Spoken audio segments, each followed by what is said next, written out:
कत्तलीसाठी नेल्या जात असलेल्या 4 गोवंश जनावरांची सुटका, 6 आरोपींविरुद्ध गुन्हा दाखल. गुंडाविरोधी पथकाने मोठी कारवाई करत कत्तलीसाठी नेल्या जात असलेल्या 4 गोवंश जातीच्या जनावरांची सुटका केली आहे.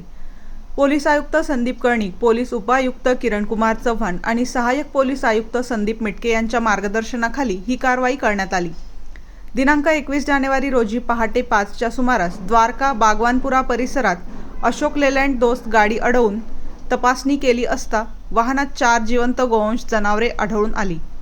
वाहन चालक शेहबाज मुख्तार शेख याच्यासह एकूण 6 जणांविरोधात भद्रकाली पोलीस ठाण्यात प्राणी संरक्षण अधिनियमान्वये गुन्हा दाखल करण्यात आला आहे.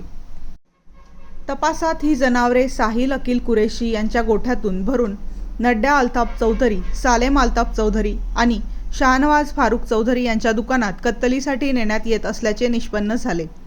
सदर वाहन अबू मुदत्सर यांच्या मालकीचे असल्याचेही तपासात उघड झाले आहे. ही कारवाई गुंडाविरोधी पथकाचे प्रभारी सहाय्यक पोलीस निरीक्षक ज्ञानेश्वर मोहिते यांच्यासह विजय सूर्यवंशी, प्रदीप ठाकरे, अक्षय गांगुर्डे, राजेश राठोड, गणेश भागवत, कल्पेश जाधव, दयानंद सोनवणे आणि घनश्याम महाले यांनी यशस्वीरित्या पार पडली आहे.